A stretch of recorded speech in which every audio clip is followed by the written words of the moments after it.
Assalamualaikum warahmatullahi wabarakatuh. Perkenalkan, nama saya Wode Nilam Fitriani dengan NIM D1A1192. Pada kesempatan kali ini, saya akan menjelaskan mengenai definisi kepemimpinan dan definisi berpikir. Satu, definisi kepemimpinan. Kata kepemimpinan menjadi hal yang sering terdengar di masyarakat lumrah. Kata kepemimpinan sering disamakan dengan kata pemimpin, tetapi menjadi kata berbeda. Pemimpin yaitu orang yang memimpin, sedangkan kepemimpinan yaitu sikap yang harus dimiliki oleh seorang pemimpin. Kepemimpinan yaitu kemampuan penggunaan mempengaruhi orang lain secara aktif sehingga mau mengikuti tujuan organisasi yang telah dirancang dari dulu. Mengenai kepemimpinan, ada banyak para ahli yang mengeluarkan teori mengenai kepemimpinan, tetapi hanya ada 3 teori yang diakui. Yang pertama yaitu teori genetis. Teori genetis yaitu berpendapat bahwa born born and not made. Artinya bahwa seseorang yang dilahirkan itu memiliki bakat kepemimpinan atau definisi kepemimpinan. Yang kemudian yang kedua definisi teori sosial. Teori sosial ini dia berpendapat bahwa born made and not born. Teori ini bertolak belakang dari teori pertama tadi, teori genetis. Artinya bahwa setiap orang memiliki kemampuan apabila diberikan pendidikan dan kesempatan untuk menjadi seorang pemimpin. Dan kemudian ketiga, teori ekologis. Teori ekologis ini yaitu penyempurna dari kedua teori tadi. Artinya teori ekologis ini berpendapat bahwa pemimpin yang baik yaitu pemimpin yang dari lahir sudah memiliki bakat-bakat kepemimpinan. Jadi dapat disimpulkan bahwa kepemimpinan yaitu suatu kemampuan seseorang untuk mempengaruhi orang lain untuk melakukan sesuatu sesuai dengan tujuan bersama. Lanjut untuk definisi kedua yaitu definisi berpikir. Seseorang pasti akan berpikir menggunakan otak atau menggunakan berpikir karena ada pertanyaan, masalah atau apa saja pasti seseorang berpikir. Mengenai kata berpikir itu sudah dituangkan dalam konsep Al-Quran. Yang pertama yaitu konsep at-tadabbur. Konsep at-tadabbur ini berpendapat bahwa suatu proses berpikir apabila diproses dengan hati yang baik untuk membawa ke jalan yang tepat. Apabila diproses dengan hati yang salah tentu akan membawa ke jalan yang sesat. Dan kemudian konsep at-tafakkur. Konsep at-tafakkur ini berpendapat bahwa seseorang yang berpikir menggunakan akal untuk menemukan suatu ilmu pengetahuan. Yang ketiga, konsep at-tadabbur. Konsep at-tadabbur ini berpendapat bahwa seseorang akan berpikir di balik suatu masalah itu karena ada masalah. Tentu seseorang akan berpikir sesuai dengan definisi berpikir tadi yang pertama yang disebutkan di awal. Yang kemudian konsep at-akul. Konsep at-akul berasal dari kata akal yang berarti akal atau berpikir. Kata at-akul memiliki arti berpikir. Berdasarkan ciri-ciri struktur sistem, maka sistem bisa memiliki berbagai macam tipe. Di antaranya yaitu yang pertama sistem fisik dan sistem non-fisik. Jadi sistem fisik adalah sistem yang bisa diidentifikasikan oleh panca indera kita. Contohnya seperti TV, mobil, atau tubuh. Sedangkan sistem non-fisik adalah sistem yang tidak bisa diidentifikasikan oleh panca indera, namun mampu mempengaruhi sistem lainnya seperti peraturan klub, norma, dan kepercayaan. Kemudian yang kedua yaitu sistem terbuka dan sistem tertutup. Jadi sistem terbuka adalah berarti memiliki interaksi dengan komponen di luar batasannya, sedangkan tertutup berarti tidak berinteraksi dengan lingkungannya. Sebuah sistem tertutup akan memiliki sifat yang entropi yang bisa berujung kepada kemusnahan atau kegagalan. Kemudian yang ketiga yaitu sistem detail dan dinamis. Tipe sistem ini berbasis kepada sumber kompleksitas yang terjadi. Sebuah sistem kompleks detail berarti memiliki komponen yang banyak dan saling terkoneksi secara sederhana. Kompleksitas terjadi akibat koneksi sederhana namun sangat banyak. Sedangkan sistem kompleks dinamis timbul bukan akibat komponennya yang banyak, tetapi karena kompleksitas hubungannya yang beraneka ragam. Kemudian yang keempat yaitu sistem diskrit dan sistem kontinu. Sistem diskrit adalah ketika dalam sistem tersebut perubahan yang terjadi cukup atau hanya bisa dilihat dalam suatu selang waktu atau selang unit tertentu. Itu seperti pada sistem pabrik atau sistem manufaktur. Contohnya di sebuah pabrik kaos, satuan unit adalah kaos, bukan setengah kaos atau seperempat kaos. Kemudian sebuah sistem kontinu memiliki perubahan yang perlu dilihat secara terus-menerus seperti sistem kebijakan, pengaruh iklim, dan lainnya. Kata-kata yang digarisbawahi adalah jenis sistem permasalahan yang sering dihadapi dalam berpikir sistem.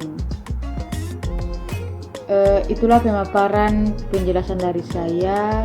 Kurang dan lebihnya mohon dimaafkan. Billahi taufiq wal hidayah. Wassalamualaikum warahmatullahi wabarakatuh. Nama saya Fitri Yunita dari D1A1192449. Saya akan menjelaskan materi berpikir sistem.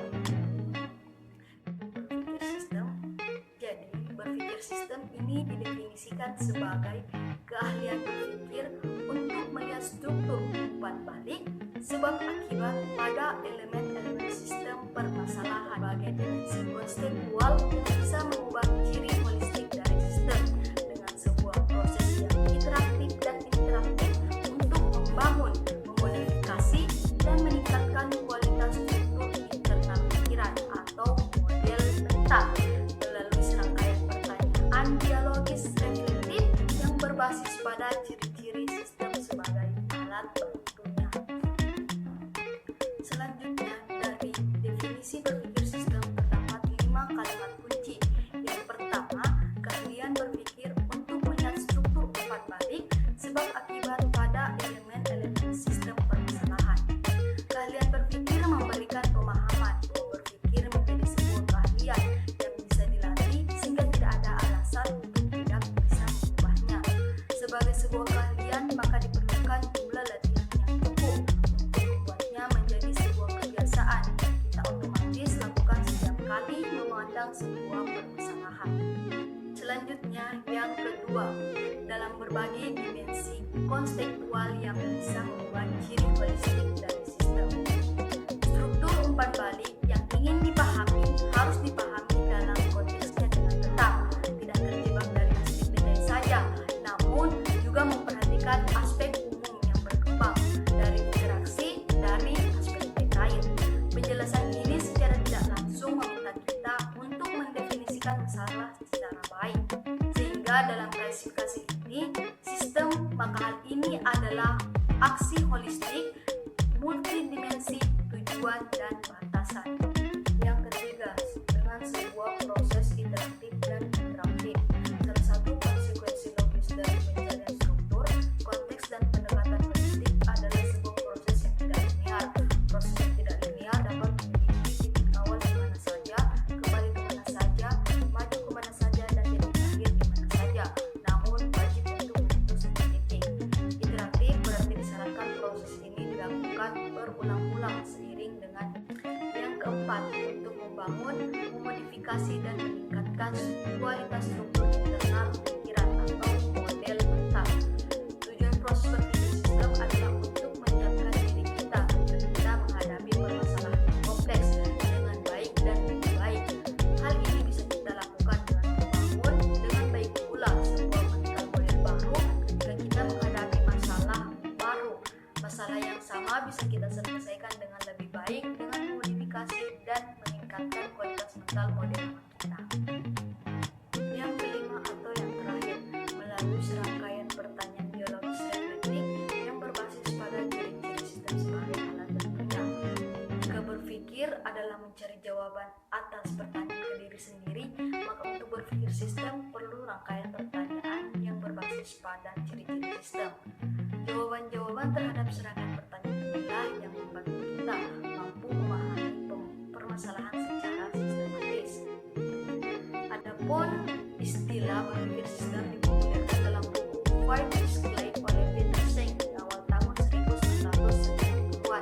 Buku ini membahas bahwa untuk menjawab tantangan kompleksitas dunia di masa akan datang, organisasi perlu membangun 5 kedisiplinan utama. Yang pertama, keahlian personal. Yang kedua, visi bersama. Yang ketiga, kerja secara kelompok.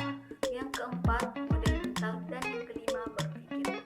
Judul disiplin kelima menunjukkan bahwa disiplin terakhir adalah yang terpenting, yaitu disiplin untuk berpikir sistem.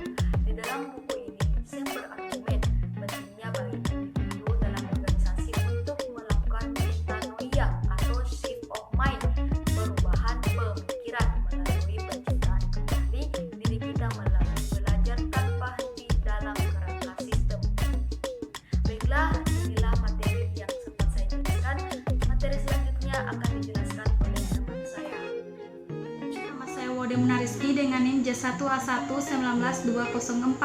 Di sini saya akan memaparkan mengenai unsur-unsur kepemimpinan dan teori-teori dalam sebuah organisasi. Tak perlu lagi kita bantah, merupakan sesuatu yang sangat penting dalam sebuah organisasi dan keberhasilan organisasi yang bersangkutan.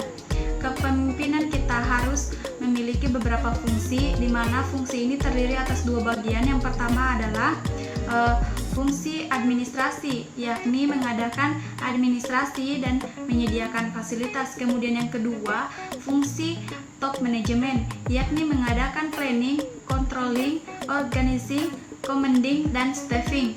Kemudian saya akan membahas mengenai teori-teori tentang kepemimpinan.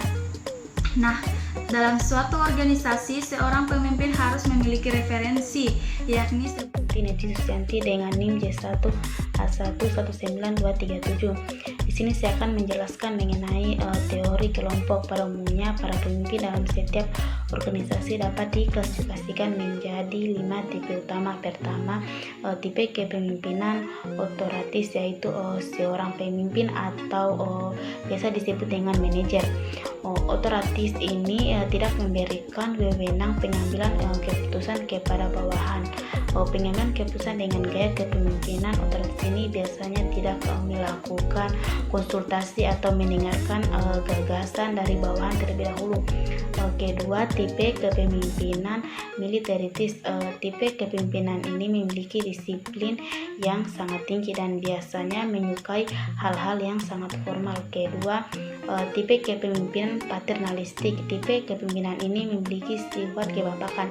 Mereka menganggap bahwa bawahan tidak bisa bersifat mandiri dan perlu dorongan dalam melakukan segala sesuatu hal. Keempat, tipe kepemimpinan karismatik. Tipe kepemimpinan karismatik ini memiliki energi dan daya tarik yang luar biasa untuk dapat mempengaruhi orang lain. Jadi tidaklah heran apabila memiliki pengikut atau massa yang jumlahnya yang sangat begitu besar.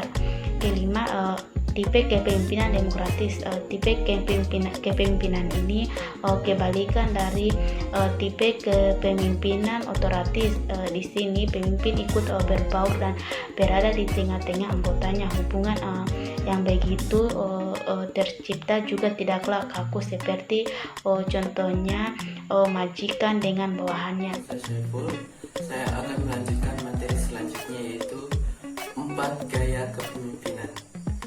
Gaya kepemimpinan yang pertama yaitu mengarahkan atau directing.